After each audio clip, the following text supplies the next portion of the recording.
play-by-play broadcaster for the Minnesota Lynx. That's a live call-in program that's coming up next at 8 on NPR News.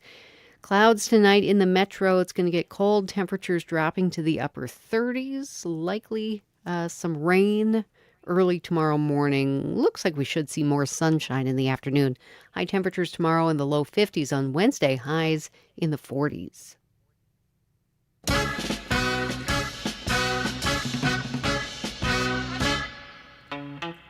I'm Catharine Richert. You're listening to NPR News. Last week, the WNBA and the Women's National Basketball Player Association reached a landmark labor deal that promises more pay for past, current, and future players. The new collective bargaining agreement was created after more than a year of negotiations and promises to usher in a new era for the WNBA. But what does that mean exactly? Tonight, my guest and I will talk about what this new agreement means for athletes, the game, and the future of the league. And we hope you'll have some questions, too. What do you think of the new WNBA labor deal? What questions do you have about whether or not the players are getting a fair share of the league's growth? And what do you think it means for women's professional sports in general? Give us a call at 651-227-6000 or 800-242-2828. That's coming up after these headlines.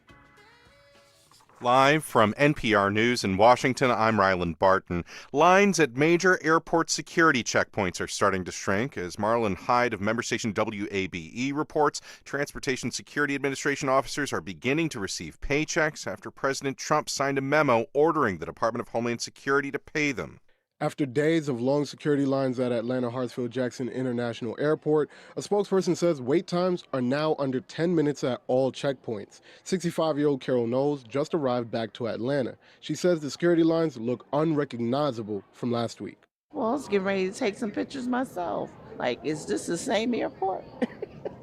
That's how good it looks.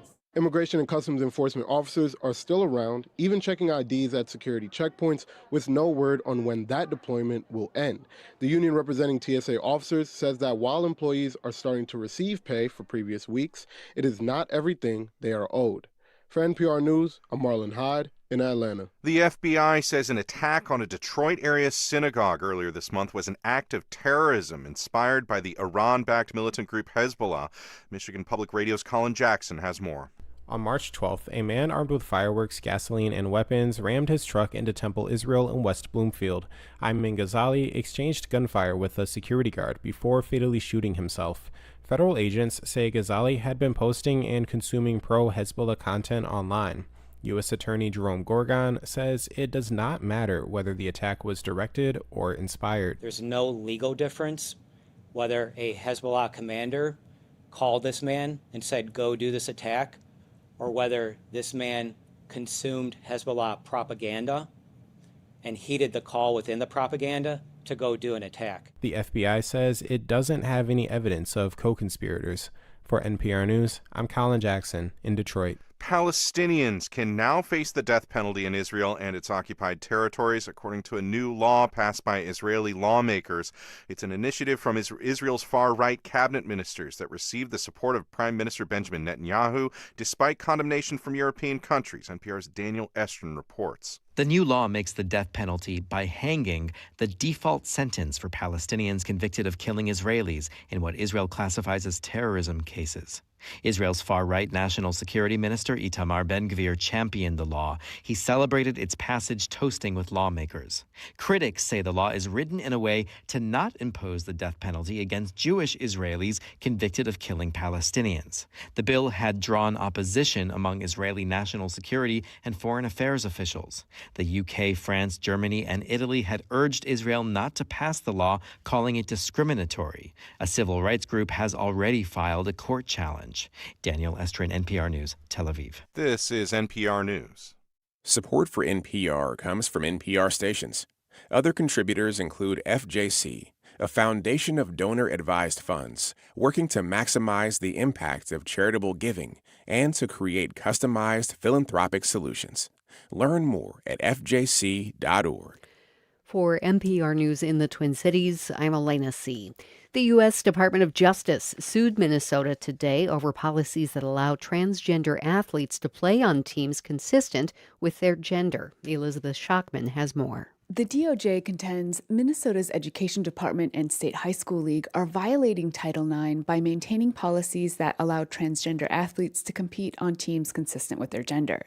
In a statement announcing the DOJ lawsuit, Education Secretary Linda McMahon said the Trump administration would, quote, always fight for the safety and civil rights of women and girls, end quote. Minnesota Attorney General Keith Ellison on Monday called the lawsuit a, quote, sad attempt to get attention over something that's already been in litigation for months, end quote. The Trump administration has already investigated Minnesota over its policies regarding trans athletes and accused the state of violating civil rights laws.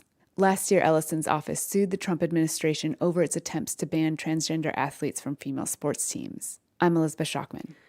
A pair of Minnesota Vikings Ring of Honor members died this weekend. Linebacker Jeff Seaman was the 10th overall draft pick in 1972 and a four-time Pro Bowler. He was 75.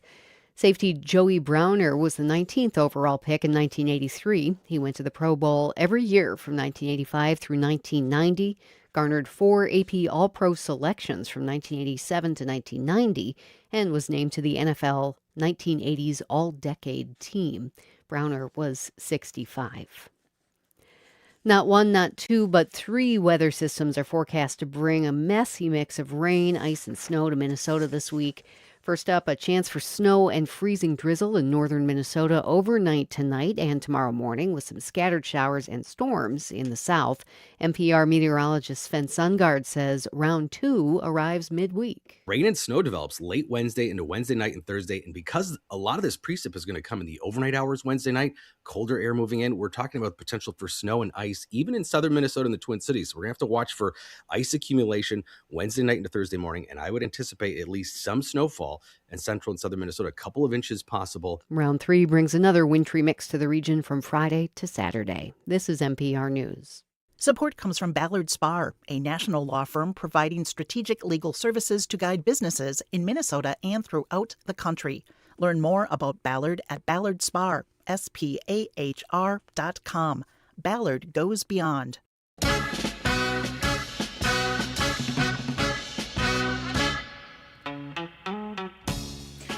Good evening. I'm Catharine Richert. You're listening to NPR News. The WNBA has seen a big jump in fans recently due to thrilling games, exciting players, and consistent support from a loyal fan base. But for years, WNBA players say they weren't getting paid enough, and that's changed. After more than a year of negotiation, the WNBA Players Association and the WNBA signed a new collective bargaining agreement earlier this month that addresses many of the players' concerns. With this new agreement, players will be paid more and share a larger percentage of the revenue. It marks an inflection point for the growing league. And on a bigger scale, it's a pivotal point in women's sports labor history. With the WNBA season just starting in a few weeks, many of us are wondering how this new agreement will change the upcoming season, the WNBA, and the game of basketball. My guests tonight can break it all down for you, and we want you to join us. What do you think this collective bargaining agreement will mean for the WNBA? How do you feel the WNBA will continue to grow? And what do you hope it means for women's professional sports in general? Give us a call at 651-227-6000 or 800-242-2828. Or if you're watching our live stream on Facebook or YouTube, leave your questions or comments in the chat. And now I want to bring in our guest. Sloane Martin is the radio voice of the Minnesota Lynx and national TV play-by-play broadcaster for Big Ten Network, NBC, and Fox. Thanks for coming in, Sloane. Thanks for the invite. This is a really important time in women's sports to break down and study in the context of that history. Yeah, I'm excited to talk about it. Okay, so you played basketball in college. You have followed the WNBA for a long time. What was your reaction when you heard about this new deal? That this was the moment we've all been waiting for. That this was everything coalescing of the last several years, but even decades before that, to get to this point where players are going to be making $1 million plus per year. That felt like such an important number to get to for these players. So for someone who, like me, goes back a very long way, I grew up in Los Angeles, was going to Sparks games as a young kid. Several favorite players like Jane Appel was one of them. them, Lisa Leslie, Cheryl Ford. Those are the players who I grew up watching, who worked so hard to build brick by brick to get to this point. And then finally, we have this current crop of players who sees this opportunity, the platform that they have built over years' time to be able to really get those numbers where they want them to be. It was a significant step. And I think the players wanted that too, Catherine, not just to have those numbers be a certain way, but to really propel not just their league, but women's sports forward. And I think they took a significant step in doing that. Okay, so before we get into all the nitty-gritty details of the contract, I want to know from your perspective, like, what was the biggest thing that stood out to you when you got the details of it? It's really hard to wrap your mind around some of these numbers and how huge they are, and even frankly to pick one. I mean, the one that I just mentioned with those $1.4 million salary for those Supermax players. So that's your Asia Wilson, your Nafisa Collier, who plays for the Minnesota Lynx, who finished second to Asia Wilson, the last two WNBA MVP races. To have those players be at that particular benchmark, I think is particularly significant. To see the entire salary cap explode the way that it has last year in 2025, an entire team should fit under that $1.5 million cap. That is now $7 million. The baseline is going to be $270,000 when you had players last year like Caitlin Clark, for example, on her rookie contract, by the way, who was being paid $78,000. Now the minimum for anybody who comes in, $270K. So I think those are the numbers that in particular stand out to me because of the significance of them. Because how many times have we heard people, you search WNBA salaries, there's, bad actors who are trying to use those numbers against the players. And it just really felt like this was an important step to get those numbers better in line. Well, for someone who doesn't follow, how much professional basketball players are getting paid in general, who might be listening, I mean, how does that stack up to what the average male professional basketball player is being paid right now? Well, that, Catherine, is an important part of this conversation, and something that I think we can dive into here is that while this is a significant step, this is still an opportunity to look at the WNBA on its own specific timeline. Because when you compare it to men's sports, it's a lot different. But you think about the WNBA, this is year 30. Where was the NBA? Where was Major League Baseball? Where was the National Football League in year 30? A completely different place. So that's why I think they need to be lined up along that same timeline as opposed to where things are in 2026. So that is something that needs to be put into this equation where you might have, I talked about that salary cap being $7 million. The last person on the bench on an NBA team is going to be making more than that per year, who maybe plays 2 minutes a game. So there is certainly a gap when it comes to it, and certainly a gap too when it comes to revenue sharing. The WNBA Players Association had wanted to get that number higher in terms of that revenue split. How much of that pie, that revenue pie, is going to go back to the players versus the league / the owners? The WNBA players in this case were able to get it to 20%. That's a much better jump from where it was reported around 9% in the previous CBA, now 20%. A lot of men's leagues are closer to 50 or right at 50%. I believe the NBA might even be 51% in place of the players. But that took decades to build, and that's why we talk about this current CBA being a really positive and big step, but still, it's a big step. It's still time to move that forward. Yeah. So, you talked a little bit about some of those rookie players on the women's teams getting paid, $70-some thousand a year, which is hard to make work in this economy, I would say. Why did it take so long, do you think, for it to get to this point? What things needed to come together for there to be enough momentum to even go to the table and say, hey, this is what we deserve? The easy answer is to say there needed to be more money. The WNBA last year finally hit that benchmark to kick off and to initiate revenue sharing. So that was a significant step. $8 million once they hit that benchmark shared amongst the players. That was a very positive first step. But the last couple of years since the pandemic, and seeing a shift in corporate sponsorship, in revenue overall, in TV viewership, and just this swell of popularity, I think owners who want to protect their investment, maybe ones more cautious that had been in the W for a very long time, wanted to take more cautious steps.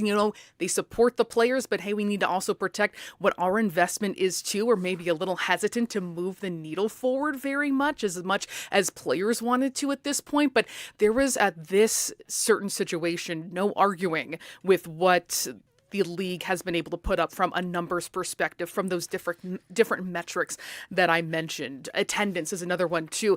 The WNBA set an attendance record last season, both overall and per game across the board, and that's with Caitlin Clark only playing 13 games of a 44-game regular season schedule. So there's a lot of markers there that show that there was money in the coffers of the league, that finally the players were able to say, hey, we're seeing these expansion teams go for 9 figures. We know that the wealth is there, and we want a larger piece of it.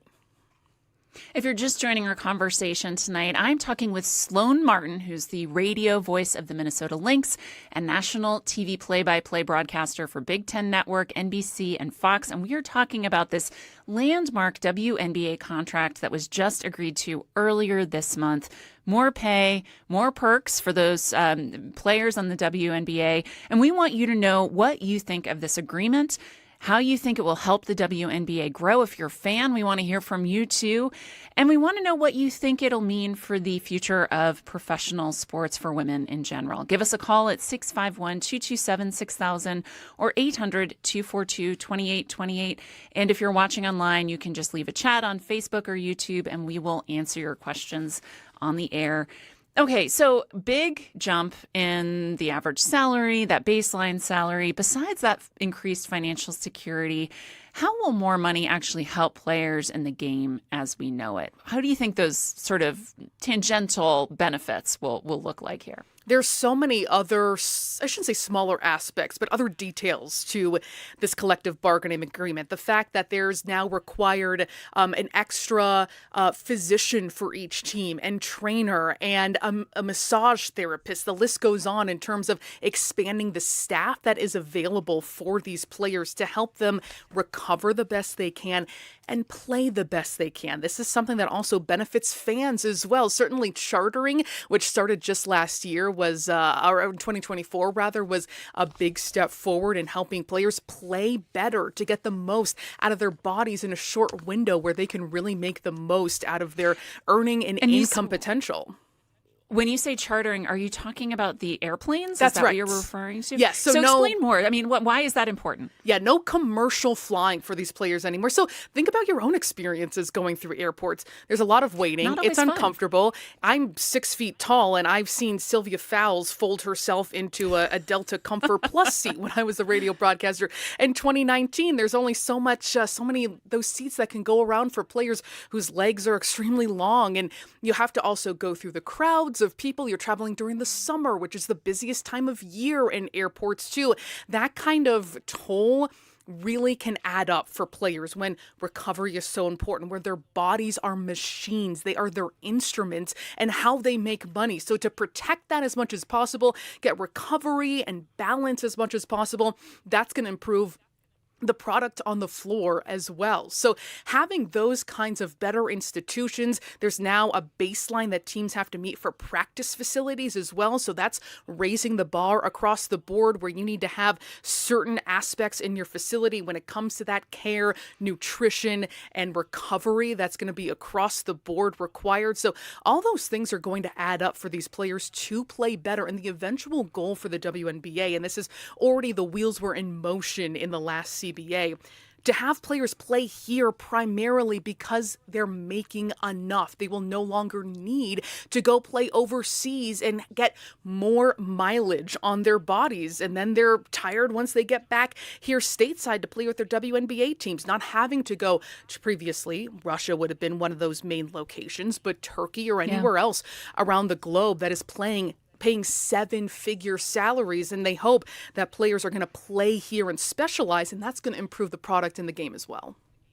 I hear what you're saying. It just sounds like it makes the entire process more efficient for the player. You're less tired. I mean, I know when I travel, I'm just using this as an example, I want to take the fastest, easiest flight to my destination, right? Because I just don't want to be exhausted by the travel, getting stuck at airports, in travel delays, and that can just really affect how you play, right? It can affect how you work. It can affect you professionally. These are things that I had not considered before, so that's really interesting to me.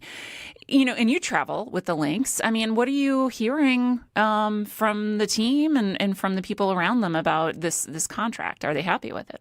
Well, so far, nothing officially on the record at this point. I know Nafisa Collier was just in town here this week helping out with Paige Beckers and her first annual basketball camp over at Hopkins High School. So she's around, and I was able to interview her during a broadcast I did at UConn earlier this season when things were still in motion. But the fact that this was ratified with 90% attendance who were voting, and it was unanimous, I think that says huge things about the leadership of the WNBA Players Association, really speaking to what those wishes were for the players and putting that in front of the league. So when you look at that number in particular, it seems like there was pretty widespread consensus that this was the way to go. The players did not reach a strike, everything starting on time. They also did not even use Unrivaled, which Nafisa Collier helped start, that 3-on-3 basketball league, which was in its second season, incredible success. They could have used that as leverage too, go on a barnstorming tour. They filled a couple of arenas in Philadelphia, in Brooklyn over this last summer. That could have been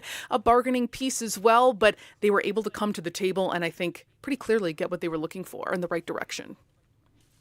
If you're just joining our conversation, we're talking tonight with Sloane Martin. She's the radio voice of the Minnesota Lynx and national TV play-by-play broadcaster for Big Ten Network, NBC, and Fox. And we're talking about this landmark WNBA contract that was just agreed to earlier this month. We want to know what questions you have about it, what you think it will do for the WNBA, and what you think it will do for women's sports in general.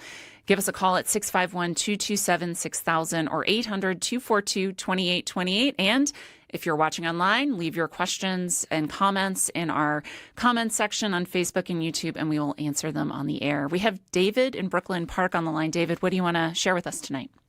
Hi. I was just wondering about a couple of small things regarding the new, and congratulations to all the women who just got a boost. But how much you think that Brittany Griner incident influenced something of a change in the way things are being looked at? And instead of letting all the ladies go over there and play, they're able to stay at home and not necessarily go over there. And then secondly, how much you think Maya Moore will be getting her first year out now with this new contract, a situation that's going on? Good. I love this. Okay, I just want to clarify for our listeners. I think David was referring to Brittany Griner's arrest in Russia. It was a really tragic, traumatic, extensive situation, and she was there for a long time. She's home. But great questions there, Sloane. I mean, let's take the first one. Do you think that had any influence on how this contract was viewed? I think that was something that players were well aware of the reality of. And that's something that these players have to think of, is the geopolitical realities and situations of these countries they may be going to. Dawn Staley, the Hall of Famer and head coach of the South Carolina Gamecocks, even just a couple of weeks ago, was pleading on social media and for prayers because a couple of her former players were playing in Israel and they needed to evacuate and leave for their safety. So that continues to be something that happens with players who are currently in the league and players trying to force their way into the league. And you have to look at the entirety of that, not just the superstars like Brittany Griner, but players who now, due to expansion, there's now going to be 15 teams in the WNBA, a lot more open roster spots.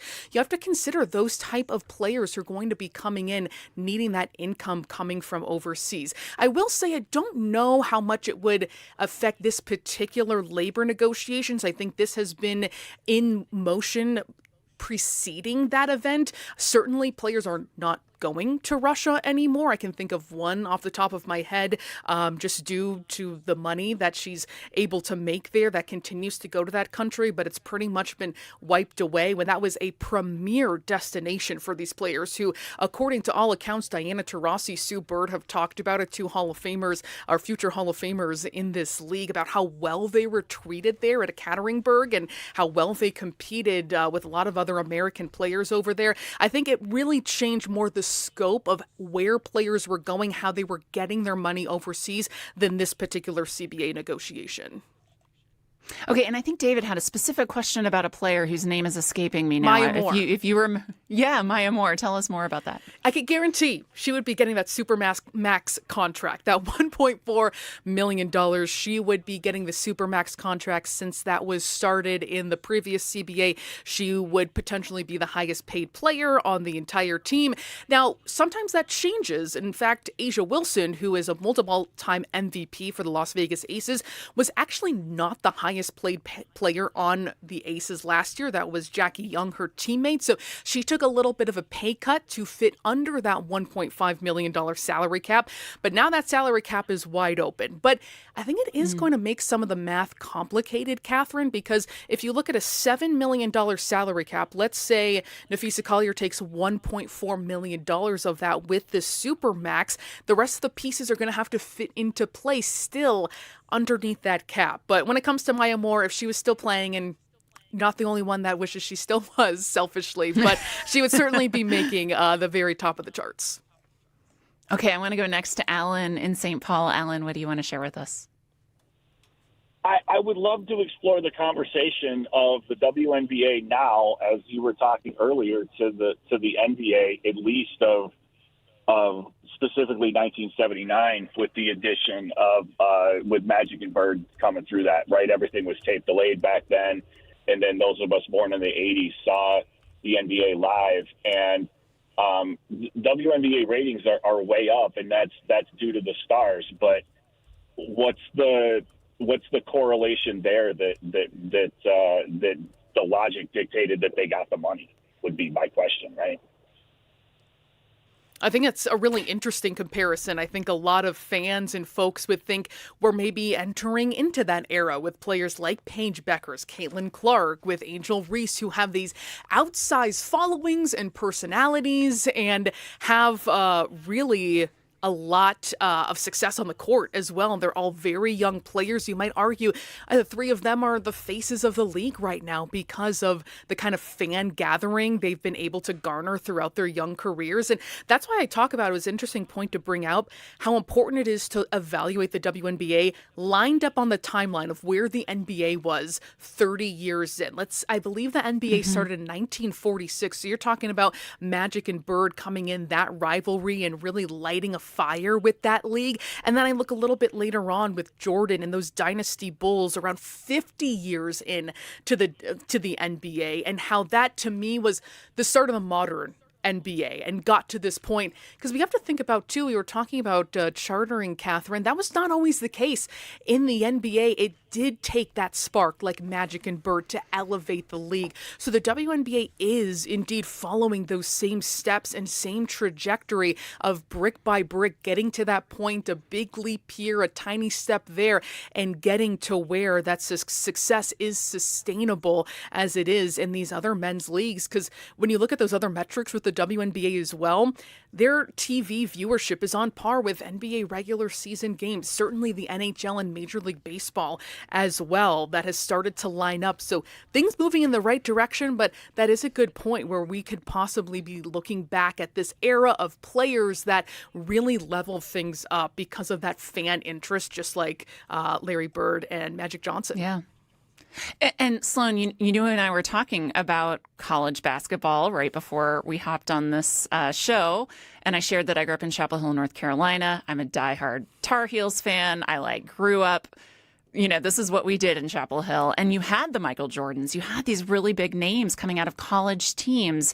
And I think what I've noticed is that I'm seeing more of those really exciting names coming out of women's college teams, but they're just getting more attention, which seems to sort of boost the professional league, not only with talent, right, but also with attention. I mean, is there a relationship there that has driven some of the viewership we're seeing with the WNBA, but also with support for this contract? Absolutely. And I think a big part of that is because of NIL in the college ranks, the name, image, likeness, that players are able to build a brand. I just saw an announcement for a player entering the portal out of Iowa, and she thanked her business partners for, the year that she just had before announcing that she was entering the portal. And I thought that's not something that we would have seen a couple of years ago, but it has completely transformed college sports. And I think that momentum is carried into the WNBA as well. It has made made it so WNBA players come in with a certain expectation of, this is what I'm deserving of. This is what I've been treated to in the college ranks. This is how much money and the paychecks I've been able to bring in the last 4 years. And I can tell you they are significant. And they're going to have that same expectation going into the WNBA. And that, in part, that mentality, I think, helped raise the bar. Now, people would sometimes make the argument, well, Caitlin Clark is making less as a WNBA player than she was in college. And maybe logistically that is true. But all these brands that end up building relationships with these stars in college don't just disappear and fall off once a player becomes a professional in the WNBA ranks. They want to stay with them. Exactly. That's a great relationship. And now you're on a bigger stage, playing maybe in a bigger city, and the W with its continued growth. So I think it goes hand in hand with NIL, what we're seeing, this new generation of players who have been raising the bar and the expectations of what this work is deserving of and how they should be appreciated and how they should be compensated for that work, along with this growth that we're seeing with the WNBA side by side. Okay, I want to go next to Jane in St. Paul. Jane, what do you want to share with us? Hi. I am curious what your thoughts are on Kathy Engelbert and how negative that relationship is between her and the players. And I know this contract, they got what they wanted, but for a fan, I feel negative toward the WNBA because it took so long and it didn't seem like there were concessions being made back and forth. It felt like leadership was digging in their heels. I'm also curious about fees, concerns about officiating and the rough play, if that came out at all, if we've heard anything. Will there be changes on that front? Sloane, there's a lot to talk about there. What do you want to start with first here? Yeah, that's an interesting question going back to that relationship because it was contentious, to say the least. It was ornery going back to last season, and I'm sure Lynx fans remember quite clearly during Nafisa Collier's exit interview where she frankly went scorched earth on Kathy Engelbert and left nothing to nuance there. She stated her opinion very, very strongly about how she felt like players were being frankly disrespected in those conversations. So the fact that, going back to that, it makes you really reflect on the fact that things got done to this point, that nothing is going to be delayed, everything is on time, that there's going to be a season in the first place. If you had said that maybe in September or October, maybe you'd feel a little pessimistic about the possibility of that because, as that caller pointed out, things were so negative for some time. It's clear, and we don't know about Kathy Engelbert's future. I don't think there has been anything official in terms of after this season, but it seems like the owners got a lot of what they wanted in this case too, and that's something to talk about too, is this was an incredible step forward for the players, but certainly quite a few things in the owners' favor, in particular, the fact that this is a 7-year deal. That is long. That is massive. A lot can change financially over that time, especially with the trajectory continuing to point up and all those numbers showing really positive growth. That's going to benefit this particular group of owners to have this locked in to potentially 2031 or 2030, I should say. So that is something that's going to be significant for the owners, I think, that length of time. So maybe there is that backing for Kathy Engelbert. When it comes to officiating, though, there actually is nothing officially here in this CBA. There has been a stated goal to open up that communication more, but when it comes to actually making changes to officiating, looking for perhaps greater accountability in these cases, I don't think there's anything truly specific in this case. And of course, I know that is, of particular interest to Lynx fans, considering how that semifinals eventually ended in 2025. But I believe that's where things stand right now. Yeah. And I want to go back to the details of the contract. We talked a lot about what is in there and why it's helpful and necessary. What is missing? What do you think they're going to be asking for in the next round? That is a very good question, Catherine. And the part of me, I think what immediately stands out to me in terms of what is going to happen next will be a greater share of that revenue split. 20% right now. Which assumes that fan base, that attention, the media revenue, that all continues to go upward, right? Exactly right. And you continue to have, rich parties be interested in expansion teams? It's going up to 18 teams by 2030. And just recently was the largest deal on record. They're moving the Connecticut Sun after this season back to Houston. The Houston Comets are going to be back, who won the first 4 WNBA championships before they were disbanded in 2008. That was a record $300 million.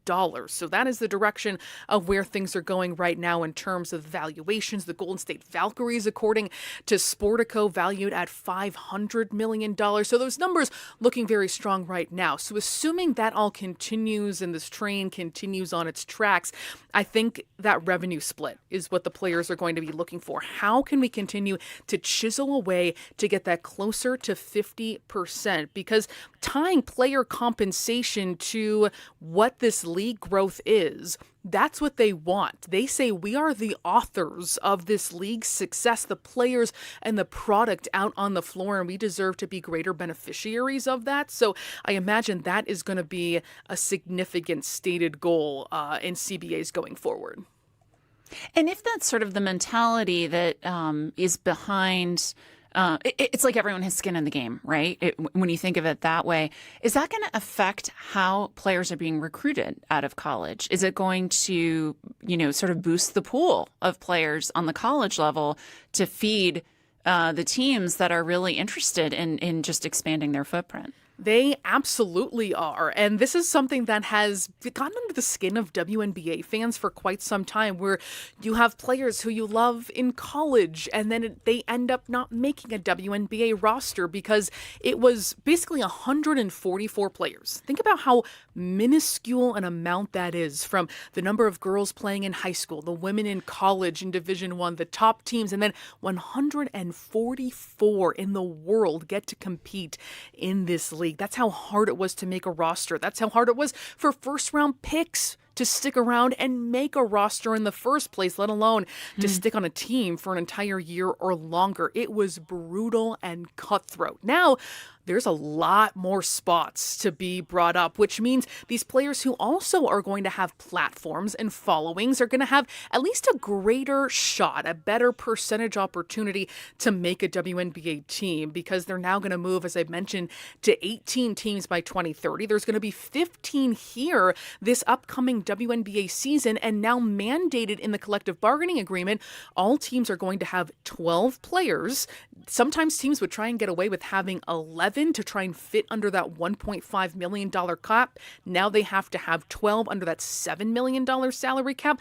Plus, and this is brand new to this CBA and much welcomed by coaches and even by players too, to have 2 developmental spots on the team that don't go against the cap. So that is going to be significant for teams that are riddled by injuries, for example, or just need to have a better development system in place, because sometimes teams would have to try and pull from a player who they thought was close by, for example. And that's not the best way to go about doing things when you're trying to win games. It's just seeing who might be around and close and be able to help us out under the shortest time frame possible.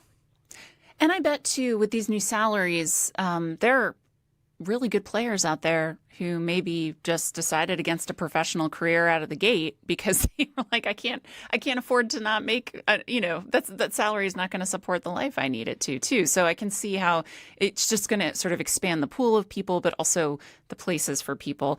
If you're just joining our conversation, we are talking tonight with Sloane Martin. She's the radio voice of the Minnesota Lynx.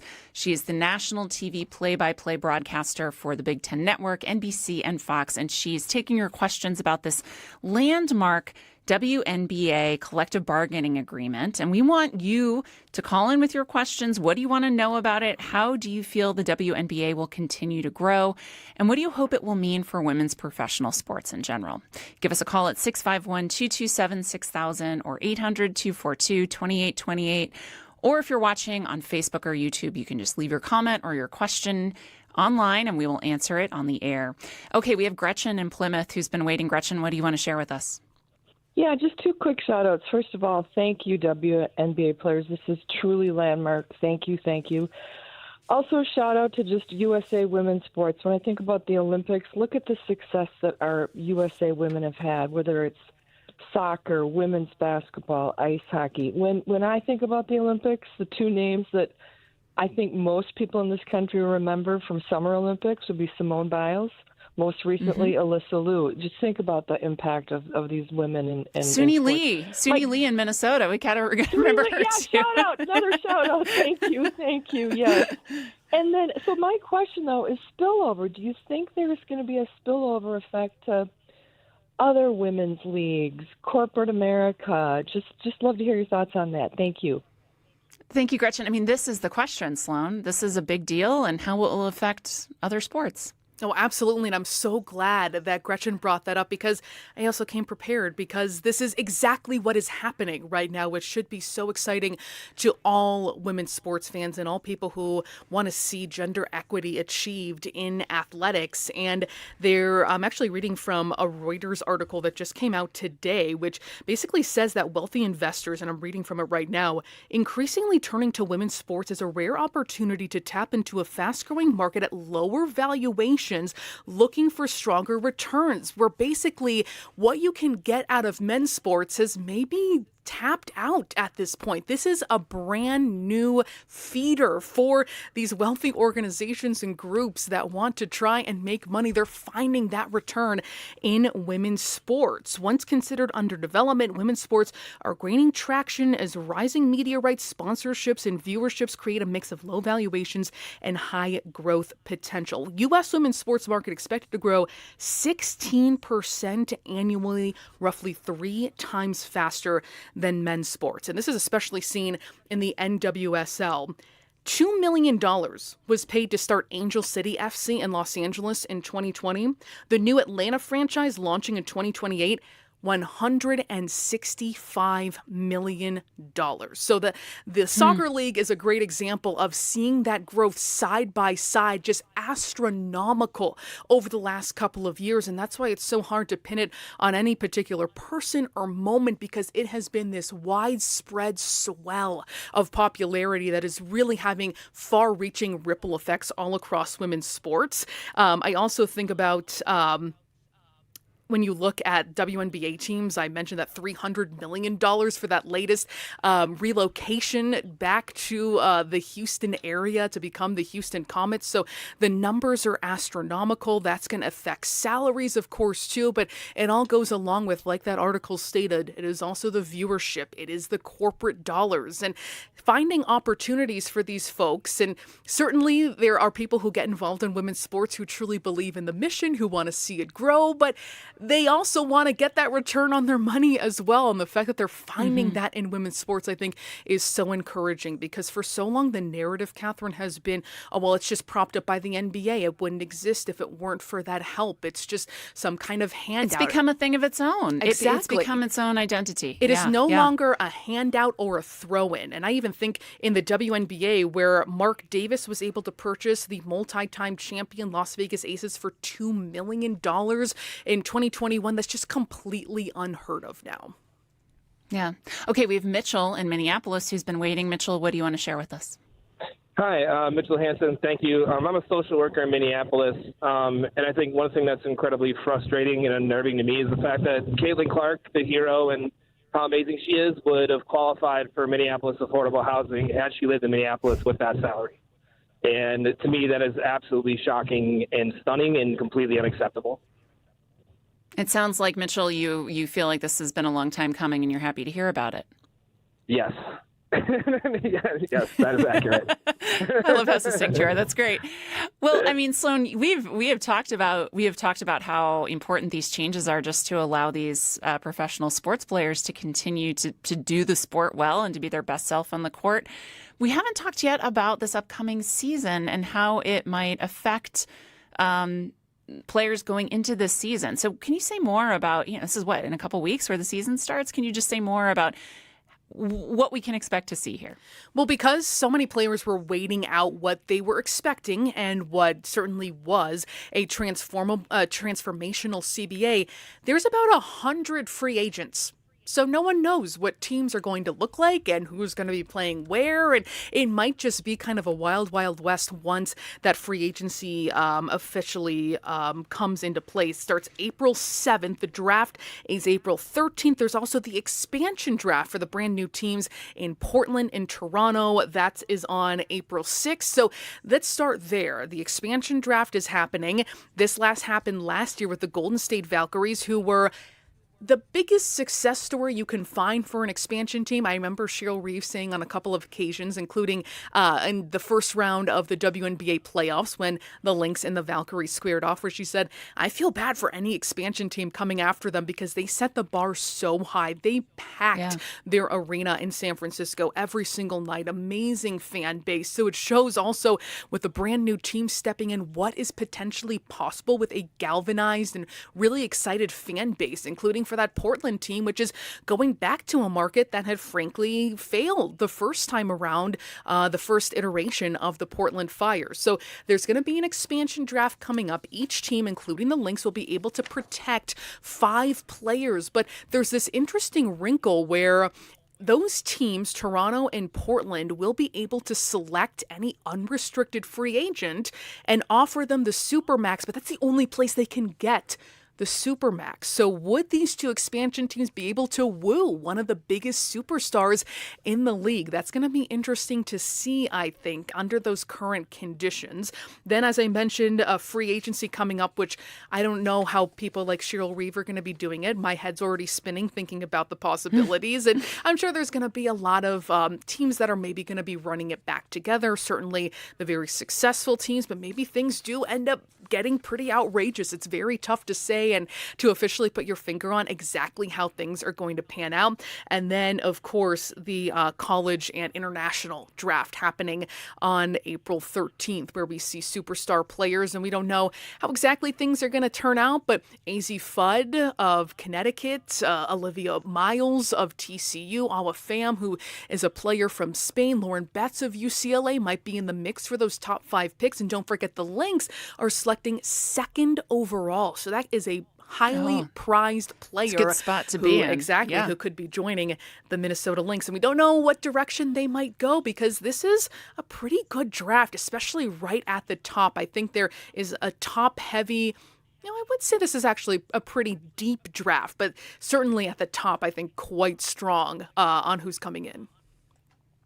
If you're just joining our conversation, I'm talking tonight with Sloane Martin. She's the radio voice of the Minnesota Lynx and national TV play-by-play broadcaster for Big Ten Network, NBC, and Fox. We're talking about this landmark WNBA labor deal. We want to know what your questions are about it, what you think of it, and also if you're a fan of the WNBA, we want to know why you are. Whether you watch at home or go to games, we want to hear all about it. Give us a call at 651-227-6000 or 800-242-2828. And of course, if you're watching this live stream on Facebook or YouTube, you can leave your questions or comments in the chat. We'll get to them on the air. So I want to go back to this idea that that things are shifting in the WNBA and it's getting more attention. One thing I've noticed, and this, you could say this about just about anything, the social media presence of some of these players is tremendous. I mean, they're kind of all over the place in my feed sometimes. How much do you think social media is driving some of this attention right now?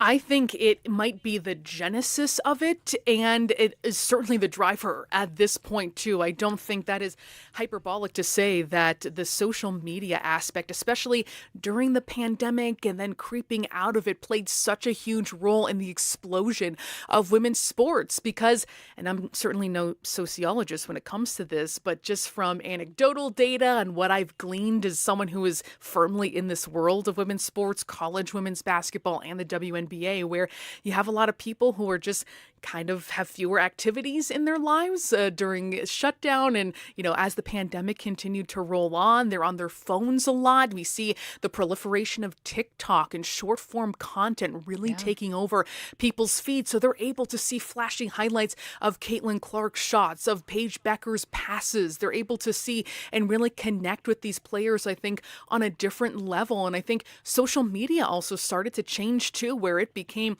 so much a career for many more people in terms of just marketing and who advertisers are looking to connect with beyond the old school or more traditional ways to reach their audience. They finally realized that, hey, women's sports has this platform. And I couldn't tell you off the top of my head, but I know that people like Angel Reese and Paige Beckers and Caitlin Clark, they have millions of followers. Caitlin Clark is also a contributor to NBA coverage on NBC because of her platform and her visibility and her popularity. So you're starting to see players pop up everywhere. Angel Reese has had multiple photo shoots with Vogue magazine. So this is where we didn't spot WNBA players for quite some time. And this is maybe a different folding in a different conversation, but I was thinking about.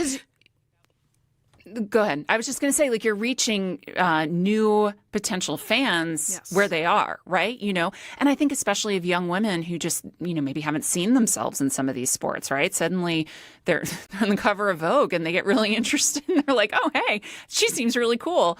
I'm going to start watching her play basketball.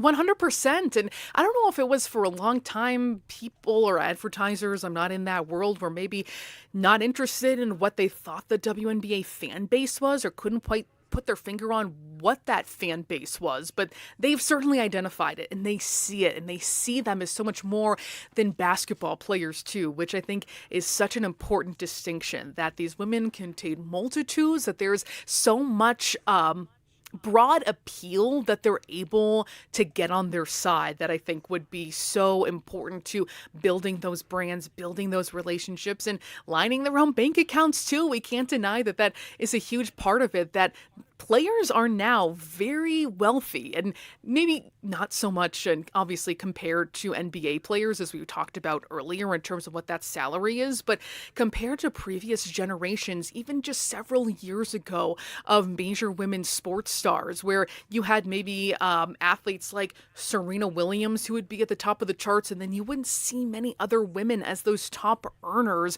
when it comes to sports overall. Now I think that equation and that economics has completely changed, and social media is certainly a big part of it. And I was going to add too, thinking about the stud buds last year, and that was so important, and something head coach Cheryl Reeve and really all three of them talked about how important that representation was to see to mask presenting members of the LGBTQ community have that kind of support and popularity to get those brand deals, and how important that kind of representation was as well. Just shows how widespread the popularity is growing. And it's not just for a certain type of player, it really is looking for those personalities too, of which there are certainly a lot of in this league. I want to take a quick call here from Ray in Lansing, Michigan. Ray, what do you want to share with us? Well, what I wanted to say real quick was yesterday in the men's NCAA game, a player from the University of Connecticut made a logo shot and won the game. And first thing I thought of was Caitlin Clark. And then the second thing I thought of was, wow, we're getting to the point now where female superstars are on top of my mind anyway. So I was just going to say that's, I think, an example of the influence. I don't know if you guys saw that, where the guy made the logo shot at the last second, and that's what Caitlin Clark made famous. And one thing about Caitlin Clark is she shoots these logo shots probably as well as anybody on planet Earth, which I think is just amazing. So I don't think we can underestimate her influence on the sport. And also the way she carries herself. Your guest said she was on NBC. She's a great announcer, great ambassador for the game.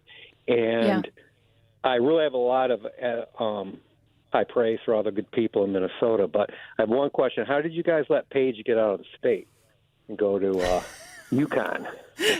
Okay, you've given Sloane a lot to chew on here. Thank you, Ray. And Ray, if you can stay with us for just a second, really quickly, it sounds like you are a big basketball fan in general. Have you kind of come to women's basketball over the years, or is this something you've been watching for a long time? Well, really it was Caitlin Clark, and I have been following basketball for 60 years. And obviously, in Lansing, Michigan, we have Michigan State University right here, so we have Magic Johnson and Tom Izzo and all that. But team. Anyway, it was be up front with everybody as Caitlin Clark, just the way she plays the game, the way she can pass. She's just poetry in motion and plays the game well and carries herself well. But through her, I've learned to appreciate other players as well. So. Yeah. Well, Ray, thank you so much for calling all the way from Michigan. Sloane, okay, so first of all, for our audience who might not follow basketball as closely as you do, what is a logo shot? Can you just quickly define that for us? It's a very long three. If you think about the three-point line being about, this is really, I should know this off the top of my head, my goodness, 22 feet and 1 inch and a third of an inch back, something around those lines. Let's say 23 feet back. It's a long You're shot. shooting it from even deeper than that, actually from the logo, which we certainly did see Caitlin Clark do many, many times. But his phone call also just made me think, for us folks who have been in the trenches with women's sports our entire lives, to feel like women's sports could, for any bit, be seen as the default. The number of times where I've searched, UCLA basketball, and it always just automatically takes me to men's basketball, for example, just to use that one.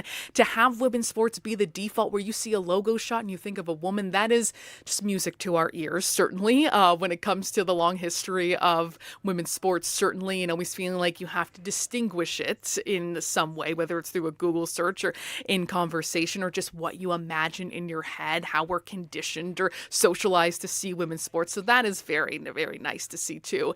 But when you think about, certainly someone like Caitlin being an instigator of how the league has grown, there's certainly no denying the effect that she has had with her platform and her popularity. I have been lucky enough to go and call many of her games in Iowa City. I probably did maybe more than any broadcaster. I had about 24 games throughout her career in Iowa City. So to see that kind of popularity just flourish has been outstanding. Iowa has continued to sell out every single game since that time. They've had, I believe they ended the season with 51 or 52 straight sellouts. So certainly her impact made in Iowa City and across the board.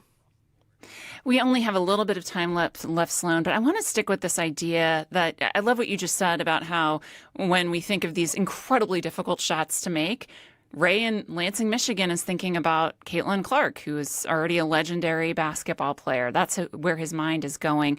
As a member of the media, have you seen a shift in how people like yourself are actually covering some of these games and covering these players? And has that helped boost the profile of the league in general? It certainly has, in terms of, especially from the television side, which is, really where my career is and my expertise, and seeing more national brands swoop in and want a piece of the WNBA pie has been significant. The WNBA recently signed, I believe last year or the year before, an 11-year, $200 million deal for its broadcast rights. And we are seeing new members of this. Before, it was primarily on ESPN, of course, local broadcast, but we're now seeing NBC. We're seeing Versant. So seeing teams are going to be playing on USA Network. CBS has national games as well. Amazon has gotten in on the action as well. So that does maybe make it more confusing for fans to follow their teams, but it also is exciting to see so many national partners come in and say, hey, this is exciting, this is popular, and we want a part of it. And it certainly means, too, that other broadcasters and folks who are maybe newer to the WNBA are stepping in as well, too. So that's something I think that has been interesting as well, as someone who's been in this game for a long time, is seeing a lot more people. They're very interested in getting in this WNBA space because it is valuable at this point. So a lot of growth in multiple different angles. All right. Well, Sloane Martin, thank you so much for your time tonight. Our time is up. Sloane Martin is the play-by-play broadcaster for women's basketball coverage on the Big Ten Network, the radio play-by-play broadcaster for the Minnesota Lynx, and she is a former contributor to The Athletic. This conversation was produced by Aaron Wodoselassie. Join us tomorrow night at 8, where we're going to be talking with author and New York Times opinion writer Molly Jong-Fast about what the Epstein files tell us about power and influence among the highest echelons of society. That's tomorrow at 8. Thanks for tuning in.